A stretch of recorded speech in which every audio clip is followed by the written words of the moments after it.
I want to start with fast brain, slow brain uh, tonight. Well, is a pretty famous book actually called Thinking Fast, Thinking Slow, I believe is what it's called. And it basically breaks down this concept of the two different brains that are living inside of you. And when I say two, I literally do mean two.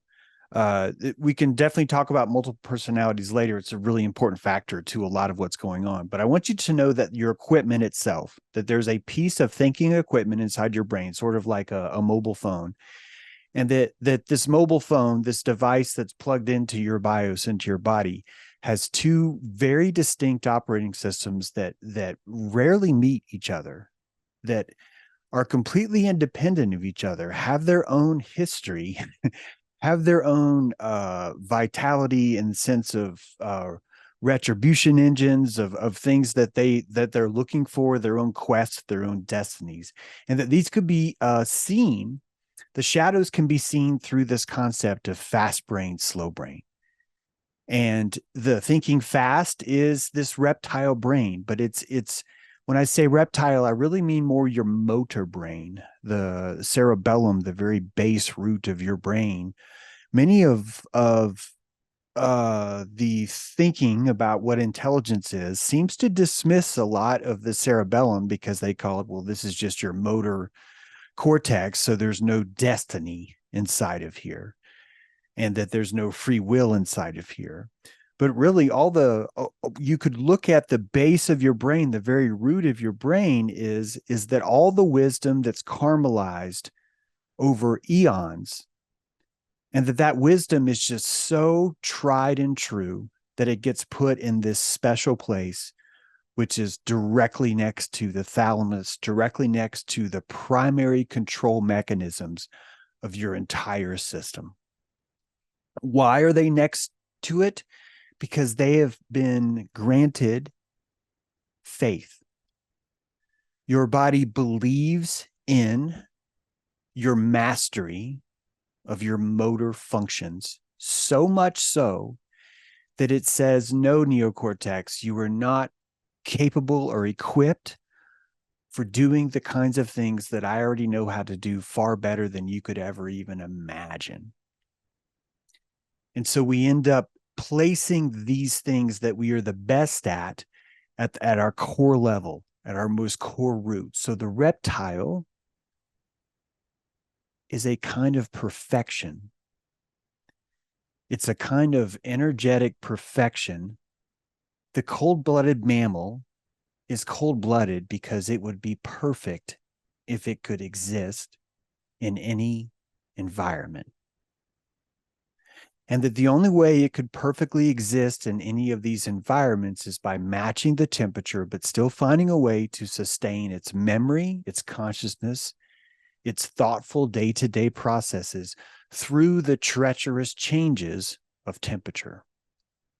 As we've discussed before, warm-blooded invention is an invention of your ecosystem, of your somatic system that said, hey, if we are arrogant enough to think that we can create our own fucking ecosystem inside our arms, and that we can carry warmth in our arms 24/7 with so much fortitude, so much perfection, that it gets built into the gnosis of our cerebellum.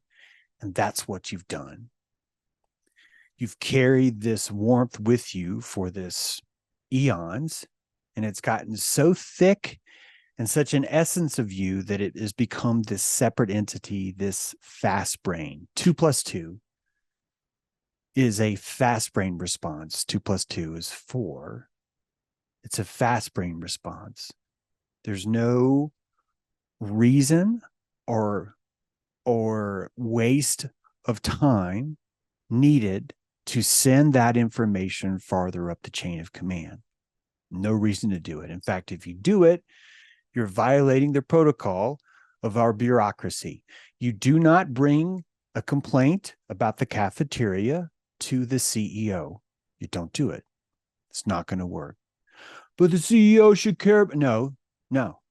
It's not how you do it. This is a giant Osiren corporation, and you are lost in the bureaucracy of the vastness of your own soul.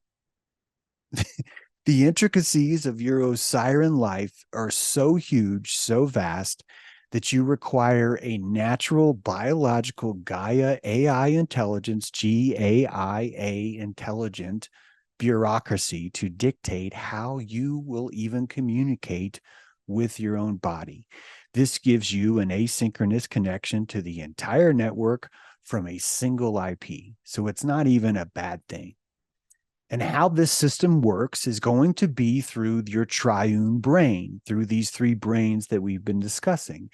And the quickest way to recognize and understand the triune brain in you is to see its shadow and to watch it work. 2 plus 2, that's you. That's your id, your psychological id, the fist in your brain, the fist that's inside your brain, right? This is the father of Prometheus. This is the brother of Atlas. This is the essential now. There is no past. There is no future. There is id. And id says 2 plus 2 is 4. There is not experience that led you to the neurological trail to divulge the truth that 2 plus 2 is 4, because there is no longer a need to have a neurological map to build you a journey from 2 plus 2 is 4. Why? Because it's happened so many times. You've been asked so many times. Your brain has rewarded you so many times with the same amount of dopamine that the concept of gambling itself has reduced that answer to a motor response. And this is why we lose the essence of identity by dismissing it as reflex. Reflex is gnosis. Reflex is not the loss of free will. Reflex is the perfection of decision. It's very difficult to understand how this works from a free will perspective because you're looking at the record needle and the record, and they're both exactly in the same place at all times. And so you have no choice but to insist that the record must be predestining the needle, that the record is guiding the needle through its grooves, and that the needle has no choice but to play its sound. This is a natural inclination of believing in the HUD that surrounds you. You are immersed inside one of the most intricate living situations that we've ever seen. The vast nature of where you live is so complex that there is this neurological highway, and that this highway has 3 different systems built into it that give you directions into a bureaucracy that is your body. It's a bureaucracy. You can't even have a neocortexual decision about something without every single chemical in your body weighing in on it first.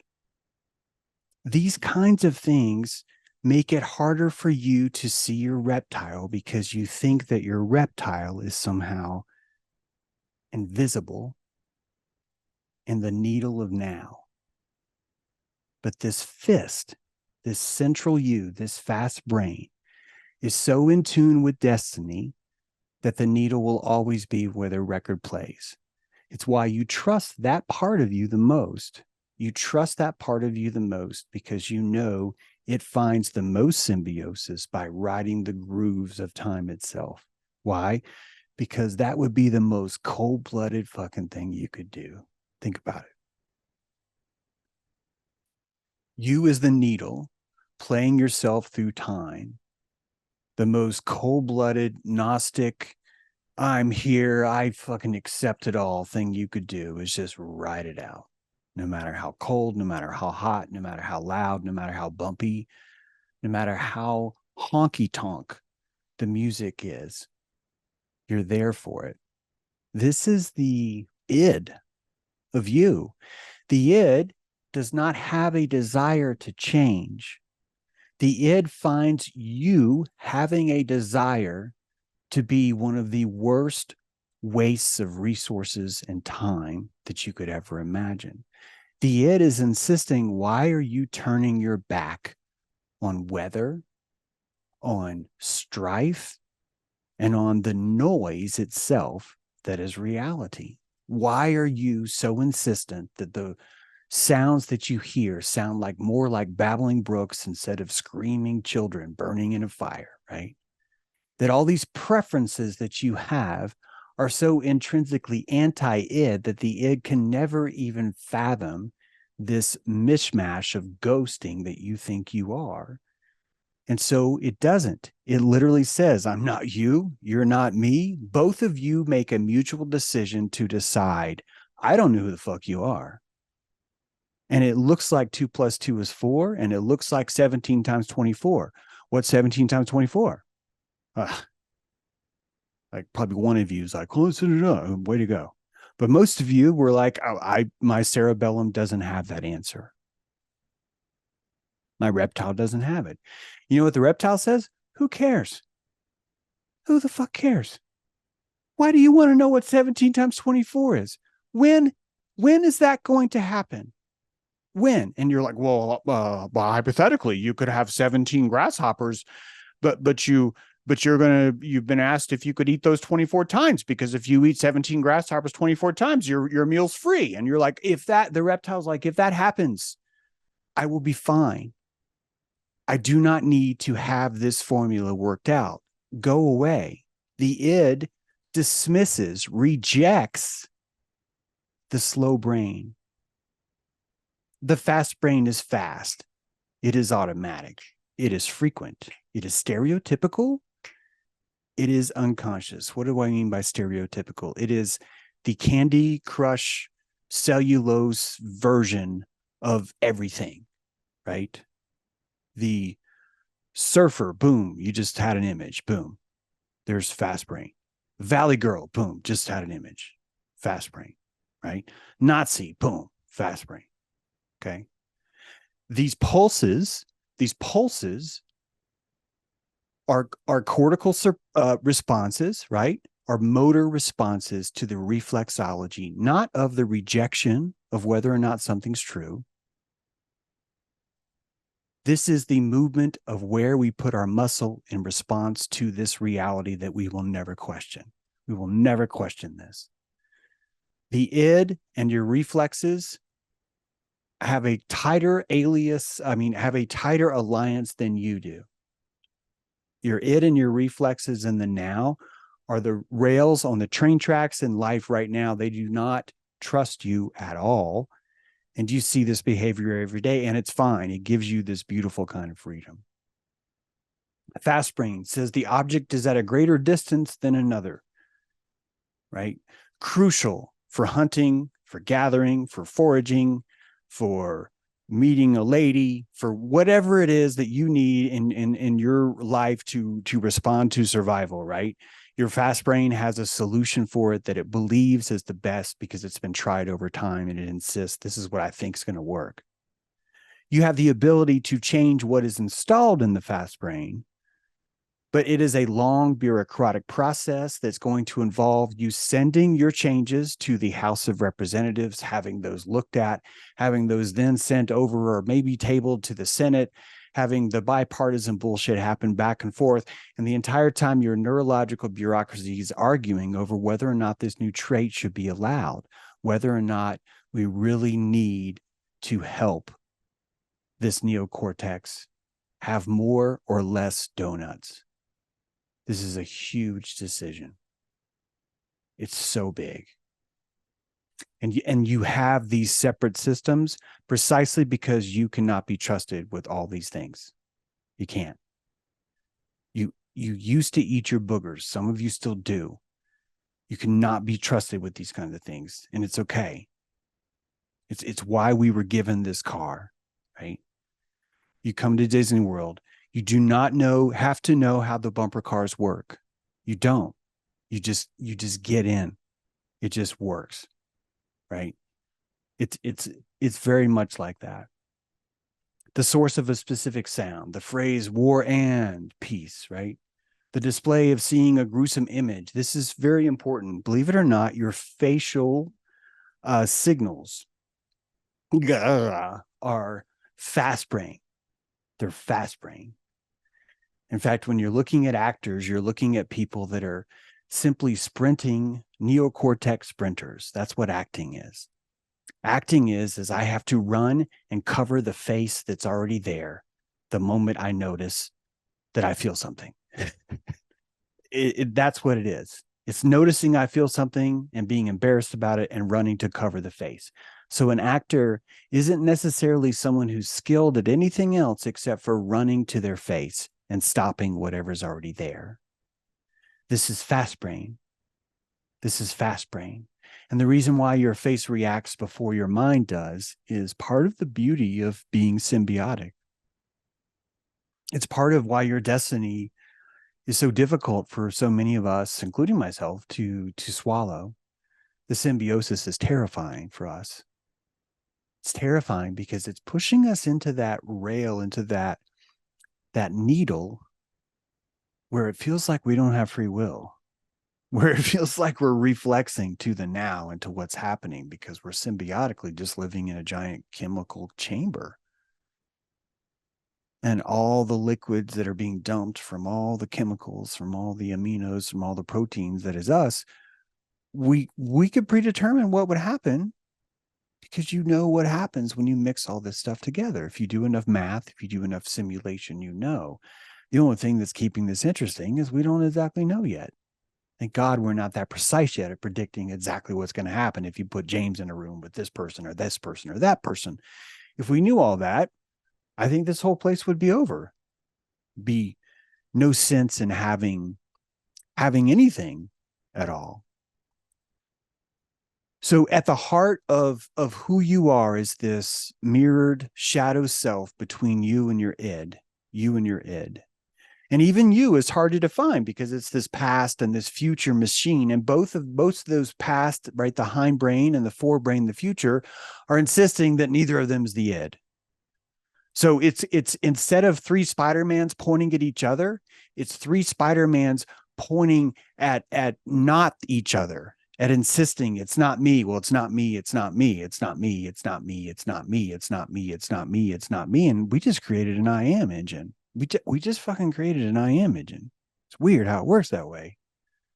But that's what happened. Slow brain is effortful. It hurts. 17 times 24. Oh, God. Oh, 17. Let's just say 20 times 24, okay? So there's 4, but there's going to be 2 zeros. That's 400. And you're burning calories, you're burning plasma, and you're instantly thinking, do I even need to know this? Why am I doing this? This is stupid. Where's my cell phone? It's all about calories. You're calculating. You're conscious of how much you're calculating. You're not giving a response. You're generating a response.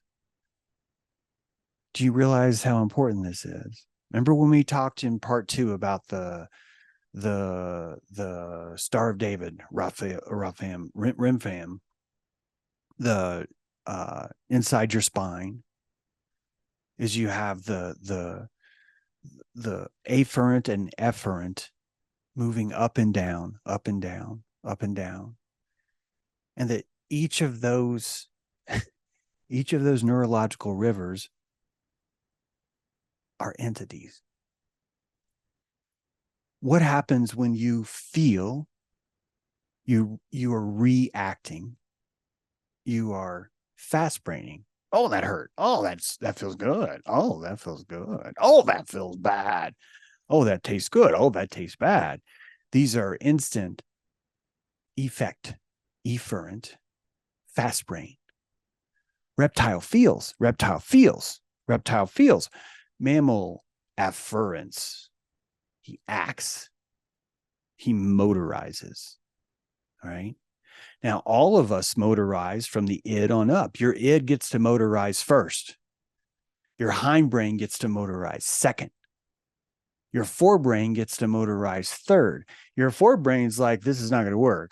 Your forebrain will do everything to manipulate the id, and the hindbrain to try and get ahead, not this time, but next time. Next time. The neocortex technically only comes online when it realizes it's not in control. It's so weird that when you lose flow state, the first thing your neocortex does is start to say, I'm bored. Hey, I'm not in charge. I need to fix that. And you start to punish or disassociate or to remove yourself from this different bureaucratic system. You declare it wrong. You declare it untrustful. You place all the psychic bandages that you can to separate yourself from that which you feel you cannot control. You create this relationship with yourself, and all this is good. This is the triune brain, baby. This is important. Any corporation would tell you this is called compartmentalization. And you know who gets a key to the safe? Just the treasurer. But all of us are a family. I know. And just the treasurer gets the safe key. That's all. But we're all a big happy, yes, we're all a big happy family, but none of you get the key to the safe except for the treasurer. It's just, that's how our body's going to work. Makes sense to do it this way. So as you look out in the world and you start to see the world, and I know we've all been through this, you know, oh, the world's this and blah, blah, blah, blah. You're just looking at your body. You're just looking at your body, even the bureaucracy. When you're in the DMV, you're looking at why you can't just say, I want more dopamine. I want more dopamine.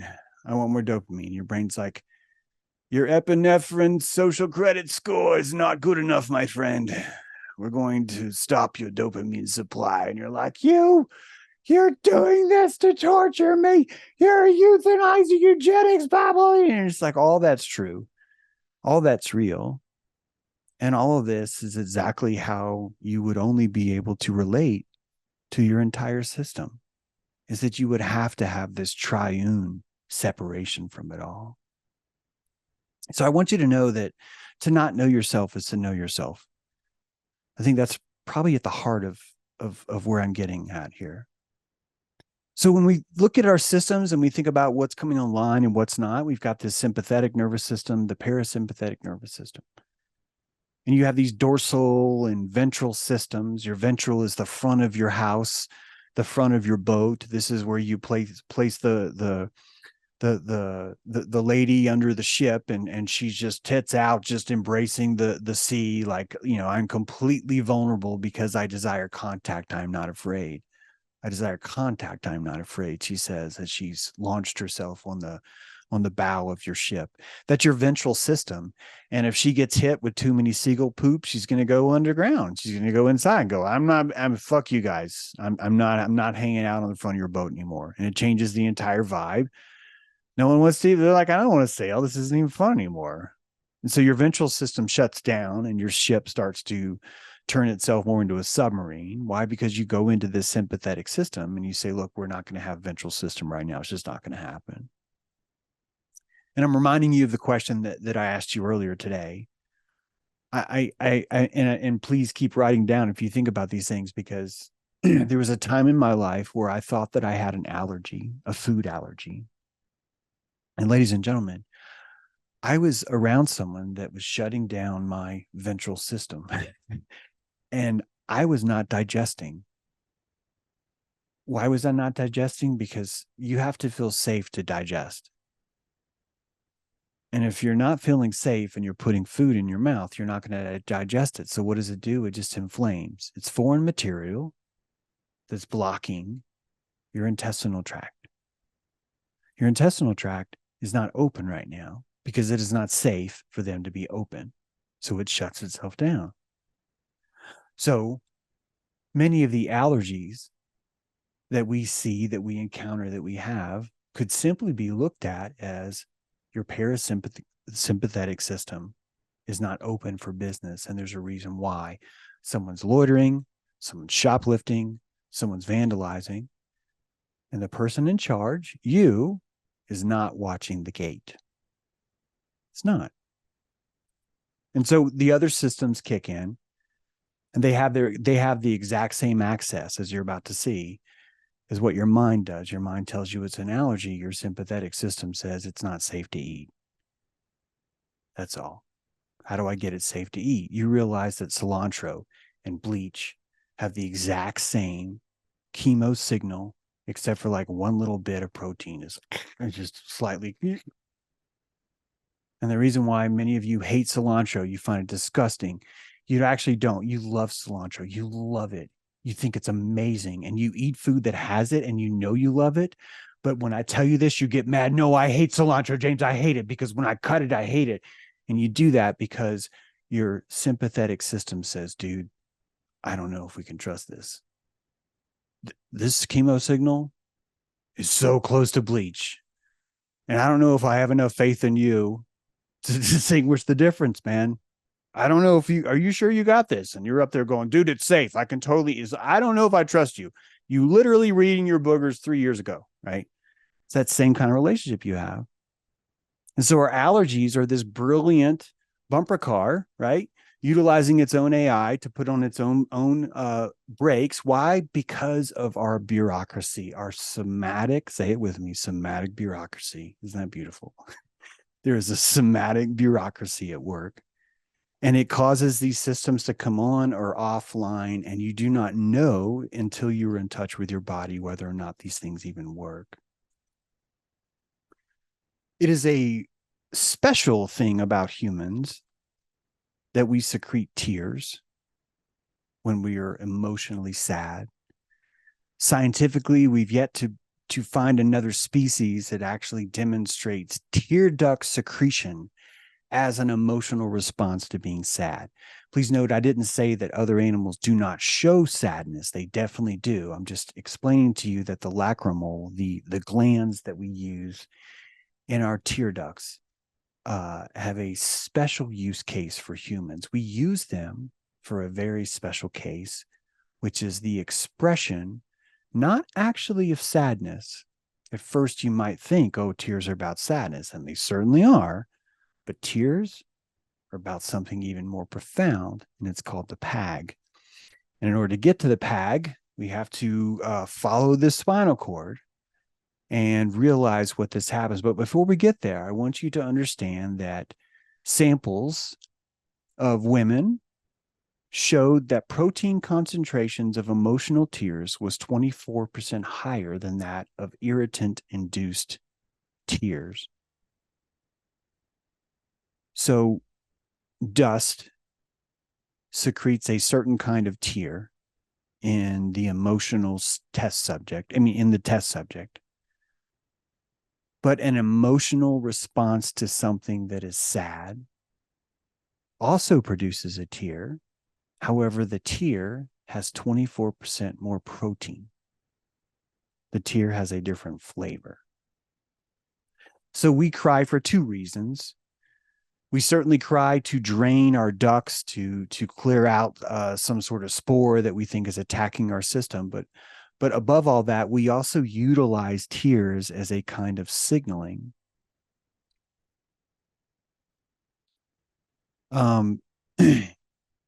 I think a good way of looking at this is that there's emotional fat that gets burnt. And that emotional fat gets burnt in a huge event in some kind of large way. The guy, Dr. Fry here says he also feels that the levels of prolactin in one system provide a threshold effect, affecting how easily emotional tears are shed in response to given stimulus. Meaning that as we look at when and how we shed our tears, we're noticing that it's not just about it's sad, it's whenever there's a certain threshold of qualia is reached, your PAG comes online. If you missed last week's episode, qualia is this idea of the conscious flavor of a moment. Not necessarily a moment, but more of the engrams that your brain records about something that just happened to you. The things that store themselves longer in your memory will have a more potent qualia. And as we start to understand what consciousness really is, we need this qualia quotient to even analyze the potency of the brew. You could grab a beer or a bottle of wine, and it will tell you the alcohol content. And I'm telling you that the experience as it happens through your brain has a certain potency, very much the same, that the flavor of that potency is going to determine how drunk you are by the ghosted memories of the neurons that will haunt you through your nostalgic uh, life force, right? As you remember things, you're retasting the qualia. So just to get you back to this idea of qualia. So the emotional fat that we burn is an excess of qualia that we find a little bit too much for us. It's the way that the body's able to communicate systematically, like system wide throughout the entire body, that, hey guys, the emotional timbre of what we just felt is a little bit extreme over here. And we're just letting you know that that's what these tears are. And they're communicating not just to each other, because tears do something really fascinating, but we're communicating that to our body. Have you noticed that you catch yourself crying? Have you noticed that? It's true. You catch yourself. You're like, whoa, okay, I'm crying. Oh my God. You notice it like it's raining. You're not like, Martha, I'm going to cry now. What you've just said is very disturbing. Here comes in 3, 2. Before I cry, Martha, I just want to say, I really think we need to rethink what it doesn't work that way. You notice. Why? Because a beacon has been sent out, a PSA, right? An Amber Alert has been sent on your phone, lacrimally saying, hey guys, a little bit too much. Notice that during an increase in prolactin levels is observed in healthy men and women following an orgasm. So it's not just about, oh, this is too devastating. It's about, oh, this is too ecstatic. The ecstasy is too much in here. I'm going to cry, right? The sorrow is too much in here. I'm going to cry. Now, this is Shamu. What I'm about to tell you. This is how the orca think. Because you and I think that there's this X height that says all emotions that are above this X are good and all the emotions that are below it are bad. And orca is like, me want all emotions. Me want all emotions. And the lacrima tells you that the orca is right. The lacrima tells you, James, the ecstasy of the orgasm and the pain of the loss of your favorite pet are the same qualia. It's the same, and it's true. The losses that I have are so monumentally meaningful to me, and that the qualia that I have in them, I find solace in that qualia. I find solace in that qualia, and some of you do too. That's why we're brothers. I fucking swear that's why we're brothers, because we've seen that. We've been there. I like this taste. This is savory. And we've just invented a new palate that didn't exist before. It's like, well, you can't call that savory. That is stringently potent. No, it's savory. No, it's stringently potent. And after a few eons, stringently potent becomes savory. And you're eating fucking Tabasco sauce like a madman. Why? Because you've understood, right? You've understood this cycle, the cycle as it goes. So the orgasm and the tragedy are the same, and that the PAG is this special spot, you guys. This spot is going to blow your mind. I literally mean that. The periaqueductal gray is an area, the top of your brainstem. It's a little triangle. You'll see it here in the diagram. Which your gray matter is going to be more neurons. Your white matter is going to be more roadways. And so in the heart of your gray matter, you have in the center, you have this cerebral aqueduct, this periaqueductal gray. It's the production of emotional tears. As we said before, is uniquely present in Homo sapiens, and they come from the PAG. That the tears that you excrete technically are the PAG climaxing, that there's a part, the central you, the central idness of you itself is climaxing. We cry when we're really happy or when we're really sad. We cry when we're really moved. Think about how different those feelings are, but you're still secreting the same lacrimal, emotional red flags, right? Guys, this is really intense. I know it's really intense. I agree, it's really intense. I agree, it's really intense. And that's what tears look like. Tears are made of salt and potassium, both of which are tied to memory.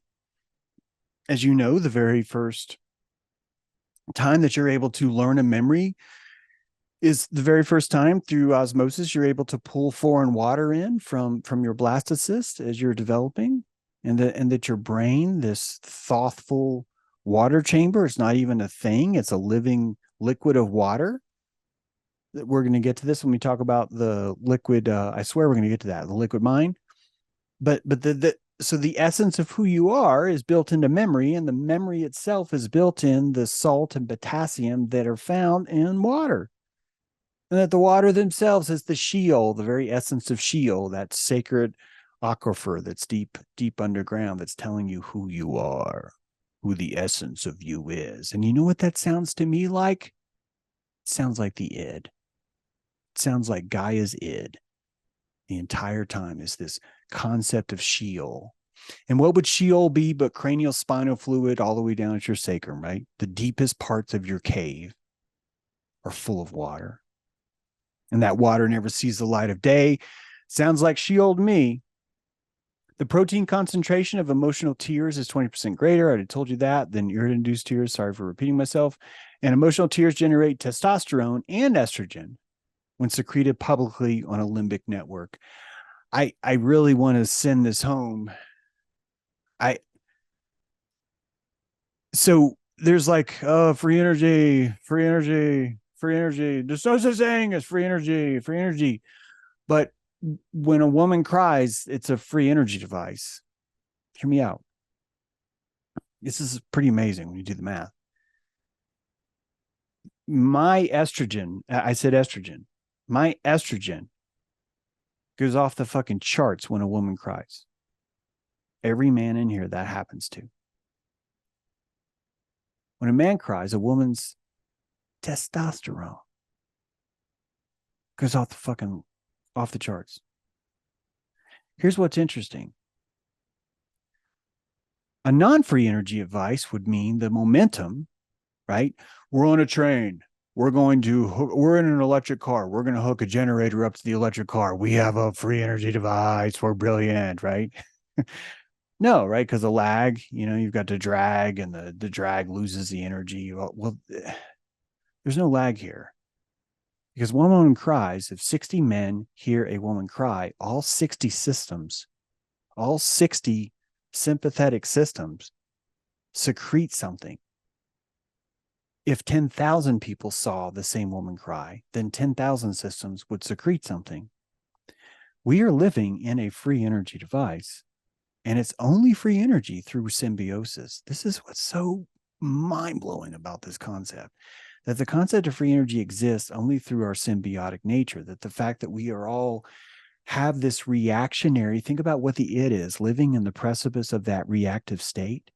And that it turns out that the free energy device that we literally find in symbiosis itself is simply pointing back at that reactive state, of that pure state of reaction, free energy.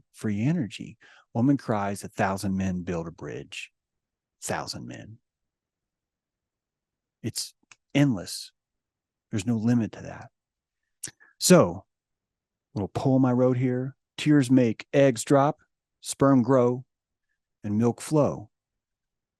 All of the secretions that we use from these tear ducts are some sort of like massive power device where we're bringing each other online, either through the fear of tears or through the power of knowing that you can make them either show up or go away.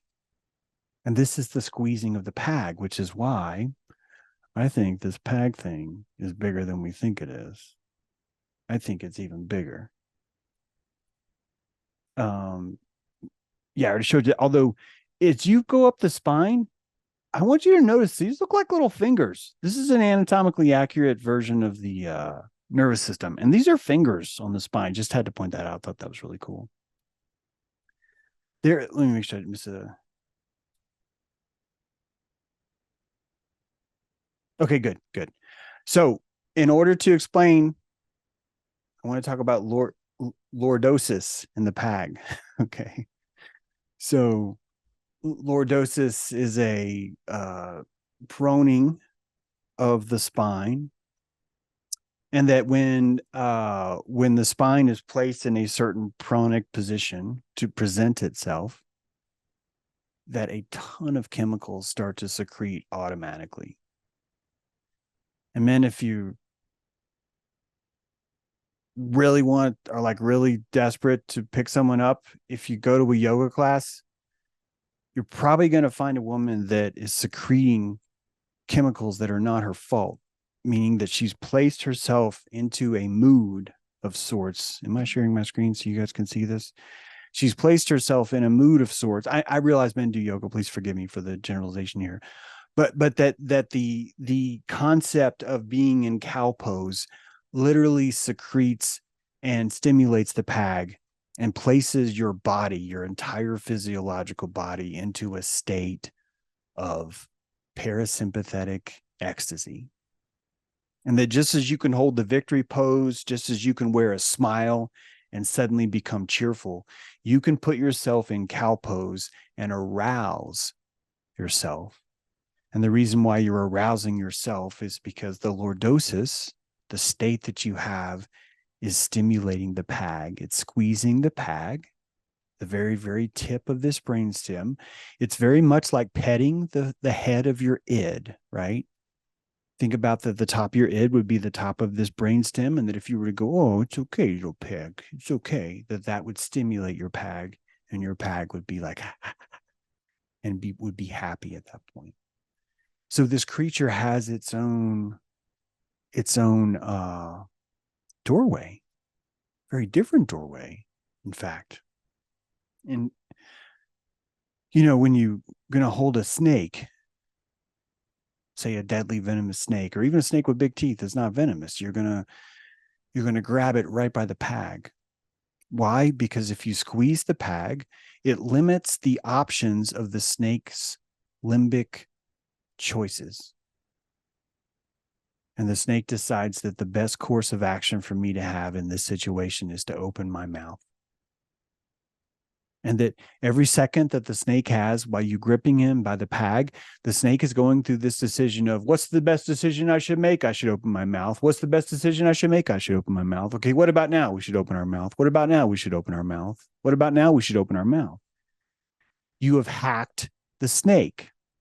You have hacked the snake by squeezing the PAG. And this doesn't just happen on snakes. But before we go on, let me read this to you. Dorsal PAG neurons are activated during various defensive behaviors. Stimulations can provoke defensive responses characterized by freezing, immobility, running, jumping, tachycardia, just like speeding up your heart rate, blood pressure, and muscle tonus. In contrast, stimulation of the caudal ventrolateral PAG can result in an immobile, relaxed posture known as quiescence, whereas its inhibitions lead to increased local motor activity. Literally telling you that the PAG has two gears. And if you squeeze on the front, you're going to fire. And if you squeeze on the back, you're going to brake. It's like a jet fighter. And in the middle of your legs, you're holding the joystick of your id. And if you place your fingers on the front of that joystick, you've got a trigger and you can fire things. And if you push the PAG, boom, bullets come out. Big fucking bullets come out. Boom, boom. And if you stroke the back, all the piece comes out. The most relaxed thing you could ever imagine comes out. It's two gears. Two gears. Both gears are fast brain, slow brain, but full on. If you think about it, that's what you're doing. For the PAG, you're saying, I want you all fast and all slow at the same time. And remember the pose I showed you last time? Sorry, I can't remember the name, but there's a pose that there's certain things that if you press in certain pressure points, that you're going to enter into this Lazarus pose. That's it, the Lazarus pose. And that it looks like a sarcophagus, almost like a pharaoh that's been buried in a sarcophagus, that just by squeezing on the neck, you go, and there's two ways, this way, then there's like this way. And that these characteristics I was trying to explain to you are this would be our pure reflexive self, and our reflexive self is entering into the shape of the fucking id. It's literally placing itself back into the shape of the brainstem. And why would it do that? Because it doesn't need arms and legs. Why does it not need arms and legs? Because it's reactive. It's not active, it's reactive, right? I should say proactive, but I'm saying active because I want you to think about afferent versus efferent, reactive versus reactive, ray, the two concepts of sun. Oh my God, we'll talk about that later. But this this idea of a purely reactive state doesn't necessarily need the psychological negativity that we automatically place with that. That a reactive state would be a symbiotic state. And it's difficult to really distinguish the difference between these two things when you really, really place yourself in the moment. Remove all the victimhood, saying I shouldn't be here, or this doesn't happen, or this shouldn't be happening, or something's not right, and you realize, no, this is what the needle feels. This is what the needle feels all the time. And it never wants anything else. That's the id. 2 + 2. 2 + 2. So it's even easier than you think. The PAG has buttons. It's got buttons, people. There are literal buttons inside that PAG that you can stimulate with electrodes, and you can pull out a reaction. Now, I know you guys don't believe me anymore. I don't blame you. But you used to believe me when I said I have a new book coming out. And that and the poquel, the not the prequel, but the sequel to Quantum Rapture deals with this PAG device, because when you do the math on this thing, you are looking at a collar, a neurological collar that can be placed inside the brain and literally pull any kind of emotional response you want out of that physiology. There are tumors. There are paralysis patients that have been tested on where the PAG has been stimulated in various ways, and the patient will just start laughing hysterically or start crying or uncontrollably or grow emotionally the most angry, hate-filled person you can imagine in a second. And I want you to know this because I want you to take a moment to disengage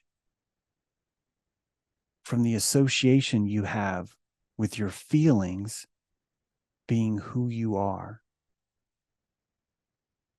Because when you start to understand the PAG from this perspective that I'm telling you about, you're looking at a world where it would be very easy for you to have some sort of PAG stimulus device on you right now, and that you would never know it was there. I don't mean this in a paranoid way. I mean this in a Gaia God way. I mean this in a much more profound way than just paranoia. That there is a process, there is an override that is even inside of you, that you can be hacked just like every other thing that you hack yourself. You hack squirrels. We hack cows all the time. We turn them into steak because we hack them. We hack them. We can convince them to go from point A to point B the entire time. We're hacking the entire environment is one big gigantic hack. Gardening, hack, right?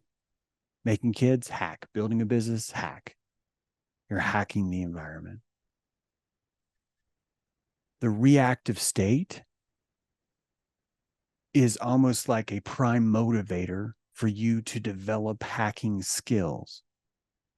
It's almost like the raison d'etre, as they say, to why you're actually here.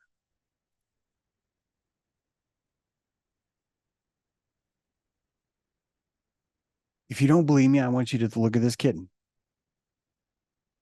because this kitten had its pag hacked.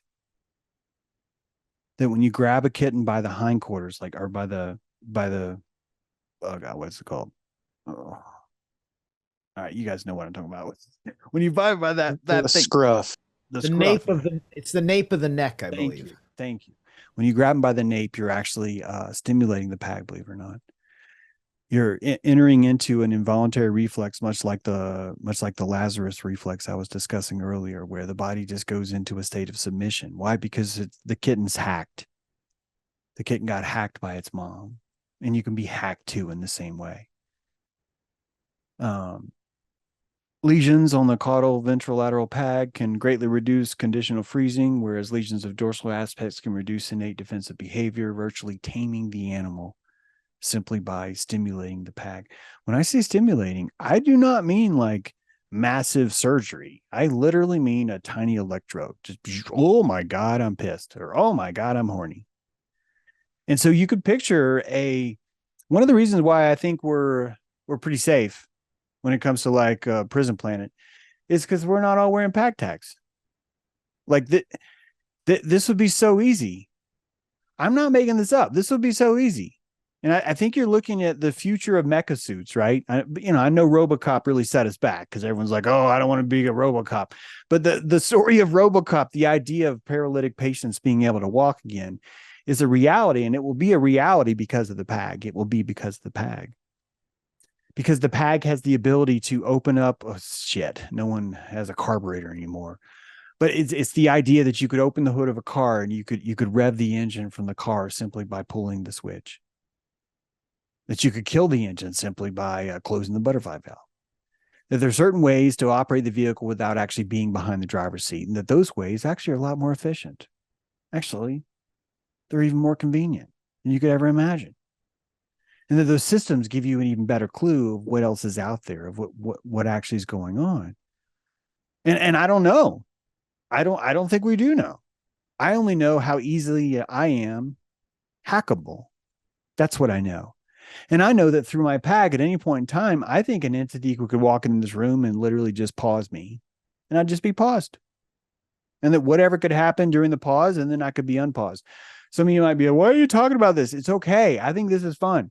But seriously, when you understand that that's how hackable you are, I just think it becomes easier to disassociate from that raw feedness of who you are, and return yourself to the awareness behind the reaction. The awareness behind the reaction is a stronger ground for identity out of there and qualia. So when we think about everything that we've been talking about, the triune brain, this idea that you have a BIOS, and that built on top of the BIOS is the operating system, right? And built on top of the operating system, you actually run the application itself that I just described to you, the triune brain. These three separate systems, quasi feel like two. You can't even really talk to the id necessarily because it's not going to talk back. It's just simply reacting. So you can't even distinguish which would be its words.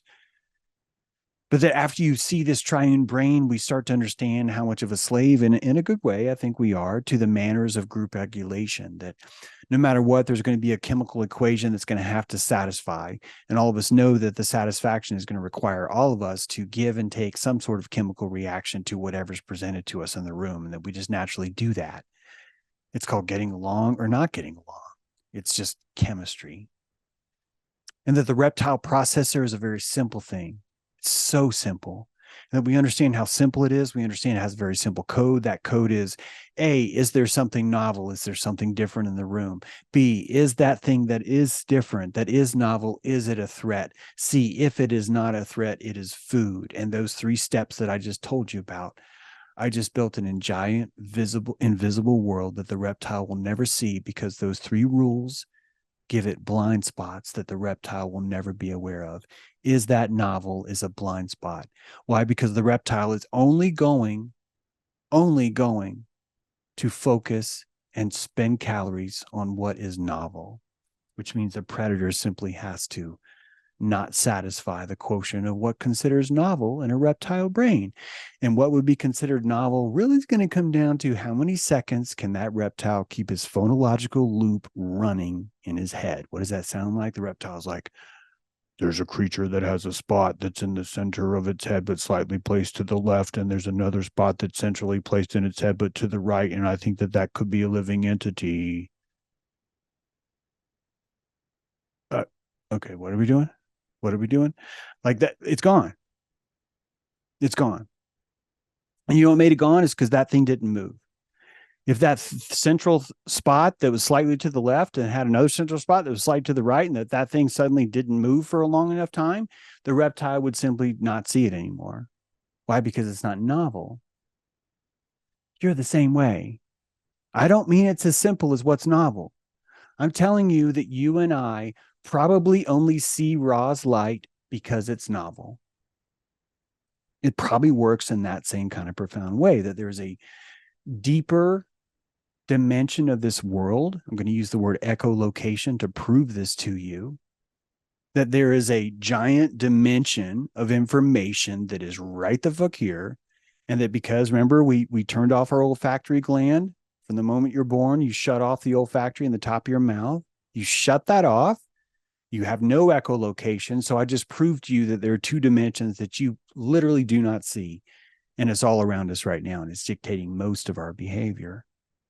So you have a better place, a better sense of who and where you are and how all this fits. And you understand the importance of the low-calorie brain. Now, I want you to start finding the practicality of all this stuff I'm telling you. I want you to start to understand that the things that I'm telling you aren't just interesting, and I hope you find them interesting, but they are applicably practical in the field. And that the first step that you will find them to be applicably practical in the field is just simply noticing reptile, noticing. And the first way you're going to notice the reptile is to know who the reptile is not.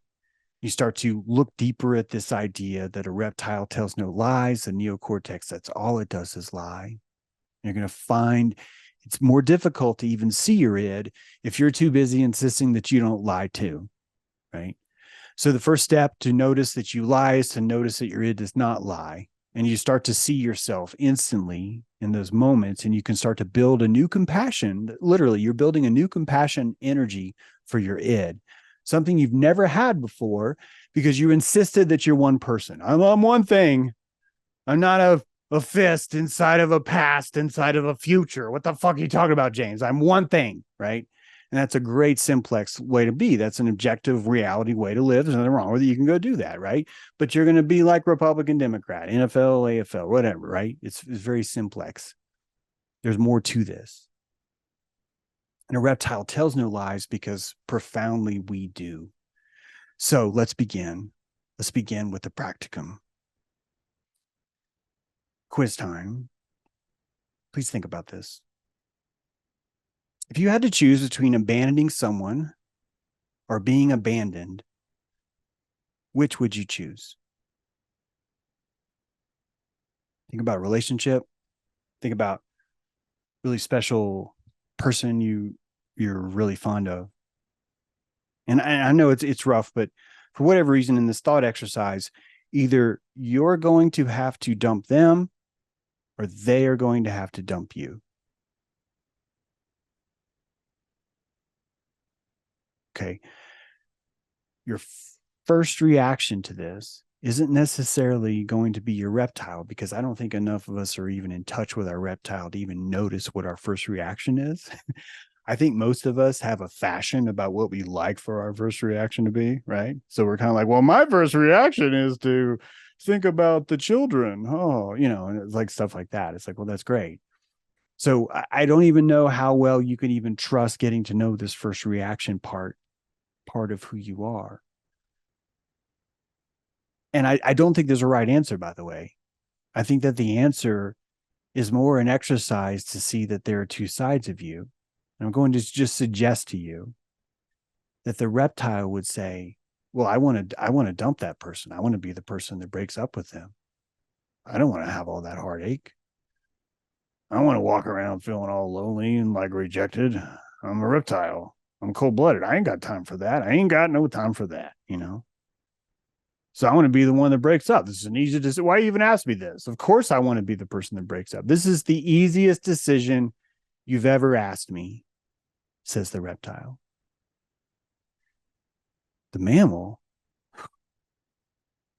got something to think about. Because the mammal's like, oh man, yeah, being dumped sucks. Like it really does. But you know, when I get dumped and I am eating fucking ice cream, I am binging on Trailer Bug Boys. I am wearing the same underwear for like 6 weeks, you know? Like I'm completely in this state of I'm a victim, I deserve sympathy, and I deserve tenderness. And everyone around me is going to give me that. And the fucker that did this to me, oh, it's going to hurt so bad. It's going to hurt.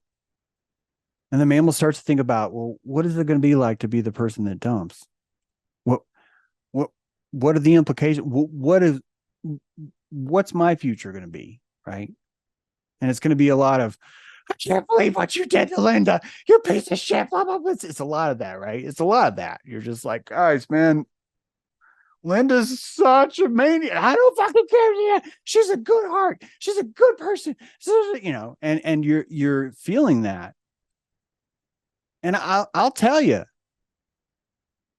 I've been in relationships and the compassion that I've felt, even if it's a fantasy, because I know I'm not all that, but the fantasy that I had about how painful it was going to be for me to dump this person was enough that I would not leave the relationship at certain times.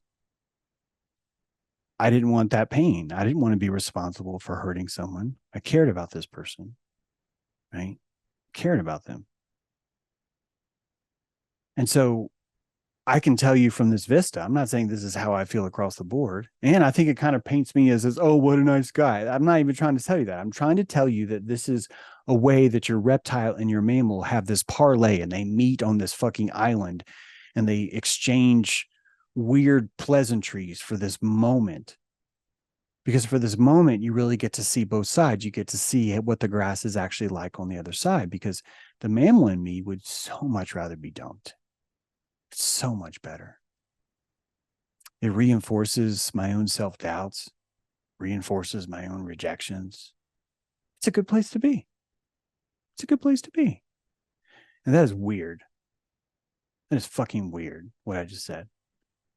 It's weird because in the pre-Aquarian day, there was a time when no one would have thought that way. It might be hard for you to picture that way now. Well, but I swear to you, if you're old enough, there's a time when really no one would feel that way. No one would be like, hey, that's the way it goes. That's most of the greasers, most of grease lightning is about the other way. It's yes, we have heartache, but this concept of success and what we consider the lack of failure is this lack of rejection. And the lack of rejection is seen very much like what I mean by if it's above the curve, it's positive. But if it's not, we're not going to be calling this savory. This is bad. This is not savory. It's that kind of debate.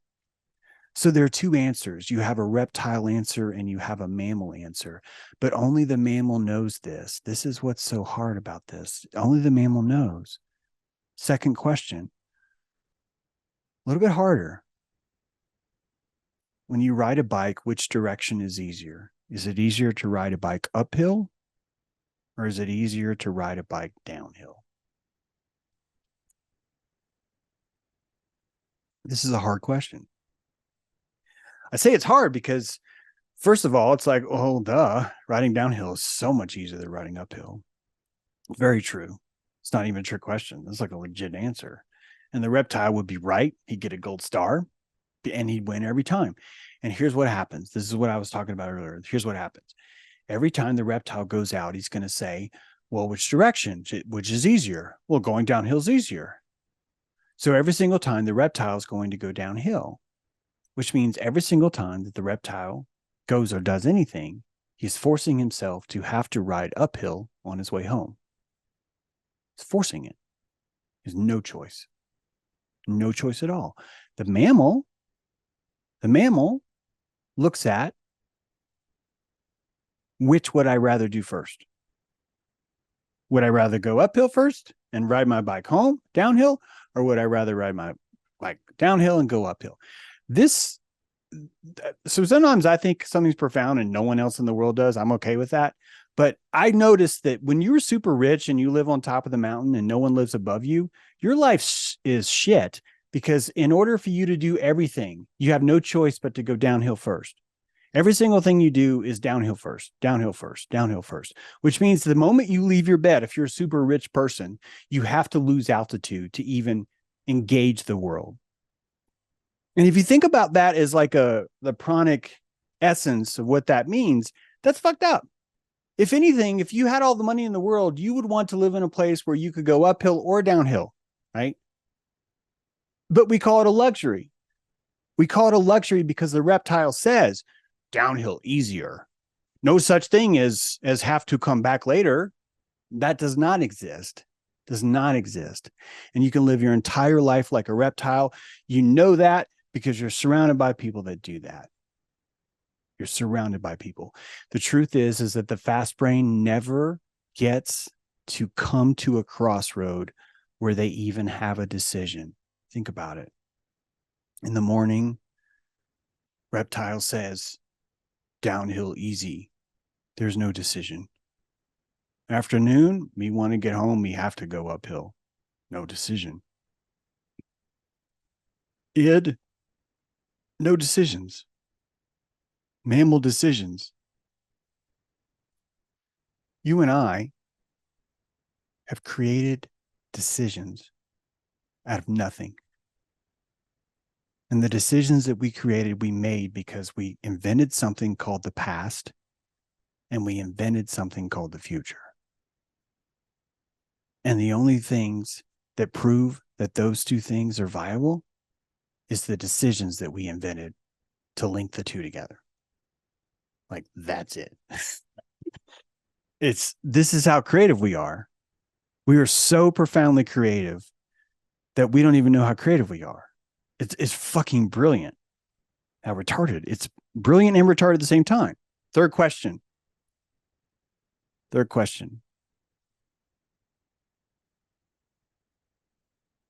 You want to be a narcissist or you want to be an empath?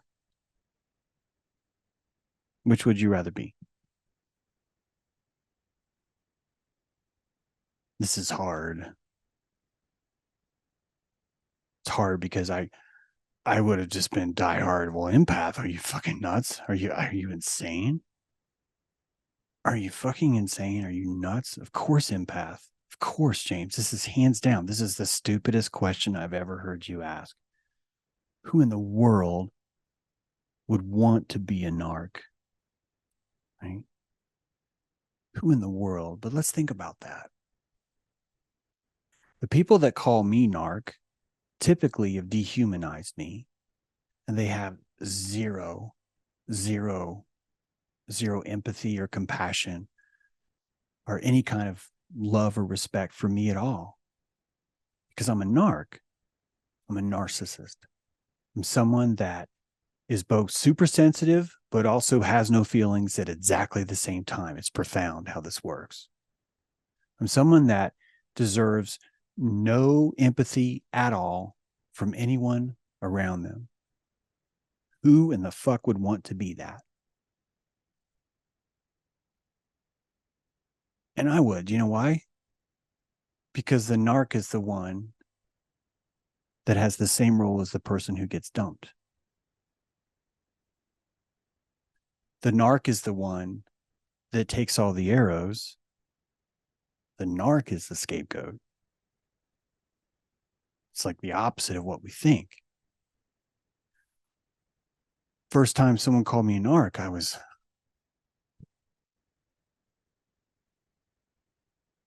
the empath in me could not accept it. And the more that label came, the more I realized how problematic being an empath was. that how little room empath has to compassionate anyone because they are the empath. They're the ones that feel more than anyone else. They're the ones that their emotions weigh more than anyone else. It's the narc's emotions that are super light, superficial, or meaningless, that have no bearing whatsoever. The empath is the center of the world.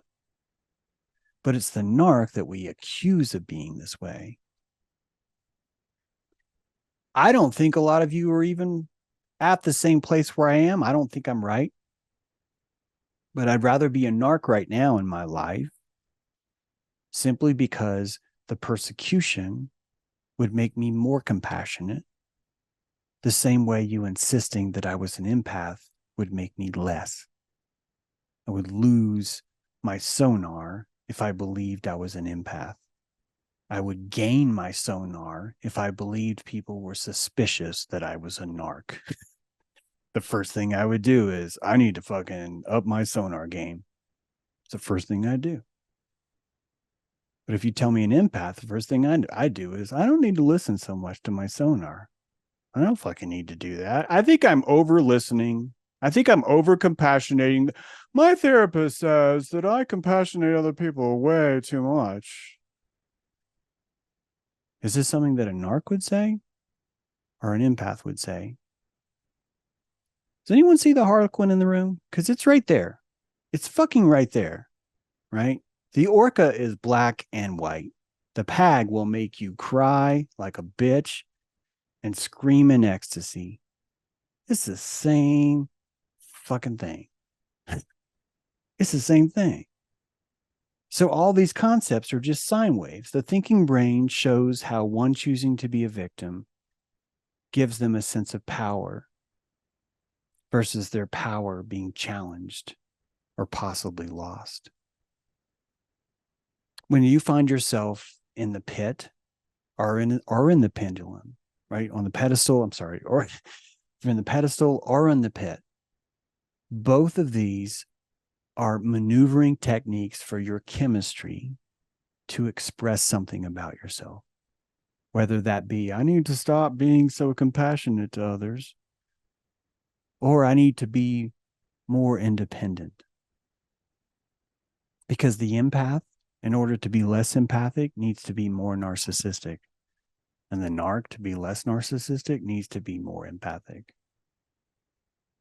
These two are beautiful, beautiful things. They go together, right? Like chocolate and peanut butter. Have you noticed that there is something called reptilian diplomatic immunity? I bring this up now in relation to what we're talking about because am I sharing my screen? No, I'm not.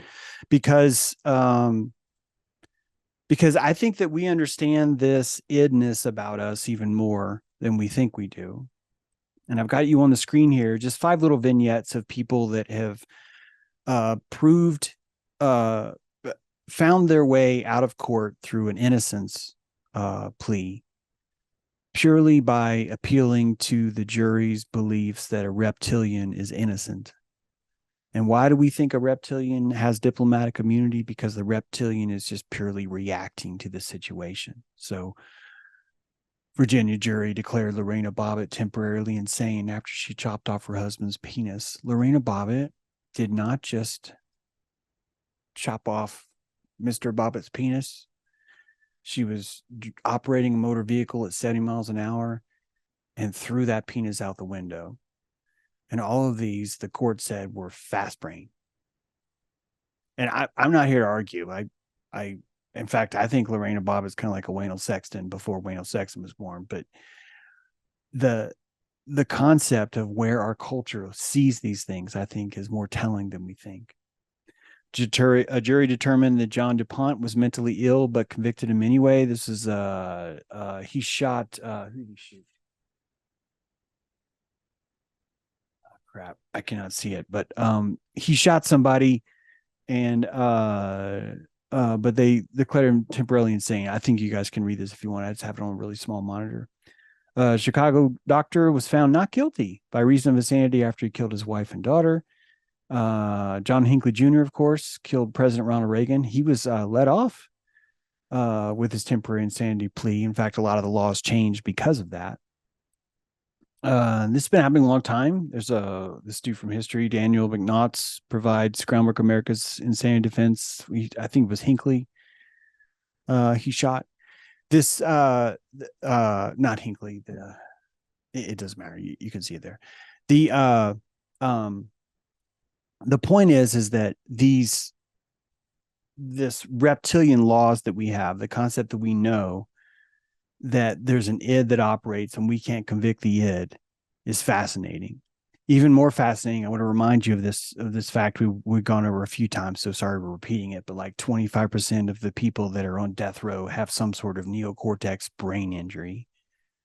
And so you're looking at the exact same kind of stuff that we're talking about now, where certain parts of the brain are not even online yet till you're 27, but we're convicting 22-year-olds of having pure volition enough to go kill someone or kill someone else for that matter. And it's just a really, really sticky situation that we have. With that, I cannot wait to get into body language with you guys, because understanding the id, the reptile, and the mammal is so crucial when you start to look at what body language is. And we're out of time for tonight, which is fine. Well, I'm looking forward to talking about this next time, because honestly, there's a lot more we can discuss with this, and I wanted to see if there's any discussion about finding our own reptile. But I at least want you to hear this: that sincerity will always come first out of the body. The body will always come with honesty first. It will always say exactly the honest truth first. And that the next thing that happens is the neocortex runs as fast as it can to stop it. The reptile moves before its man can speak. And with that said, I want you to consider that the face itself is kind of the best drum to see this. You're looking at the average touches that happen on a human's face. You'll notice that the hair is touched an average of 4 times an hour, the eyes 3 times per hour, ears 1 time per hour, 3 times per hour for the nose, cheeks 4, mouth 4, chin 4, neck 1. But what I find more interesting is the amount of time, the average duration that someone does touch this area, and that the neck and the chin will tend to be held longer, and the mouth and the nose is next. And as you move up the face, we tend to hold ourselves in those places for less amount of time. And keep in mind that our olfactory is shut off. So I think the longer idea that we cover our mouth and our nose is somehow related to that the securities that we express through the use of our body language is such a more thorough form of communication. I've talked about this idea of beholding each other before, where language just stops us from understanding the body language between us because we're distracted by the words, but that you can get into a state of beholding someone. And that Jesus pose, where Jesus is kind of, his arms are kind of opened and Mary has it too, and they're just kind of like, oh, behold you, is really the essence of this eternal language. It's this language of speaking through the body, from the body to the body. And there's not actually a communicator, there's not actually one person speaking. Both people are beholding each other. And it's hard when you're beholding someone to even understand who brought up what idea, which idea came from who. And if you practice this with your friends, which I highly encourage you to do, you'll notice these kinds of things, that there's really no ownership anymore, that you're not really sure who is moving the Ouija board on the communication. And it's fascinating because it really does hit on this deeper, truer nature of what we are. So next time, we're going to be going over the different facial gestures, but more importantly, some of the intrinsic weirdness about these, where they're giving us clues about how parts of the face is showing you the reptile response, but the other part of the face is showing the mammal response, and why that is so unique in certain types of emotional responses and how that relates to the PAG itself. So if any of you would like to enslave the human race, you now know how. You need to develop a neurological PAG collar that could be installed And that once that pad collar is installed, you could basically just dial whatever emotion you wanted out of whatever person you wanted, and that they would be very satisfied as long as you hit the right number for them. So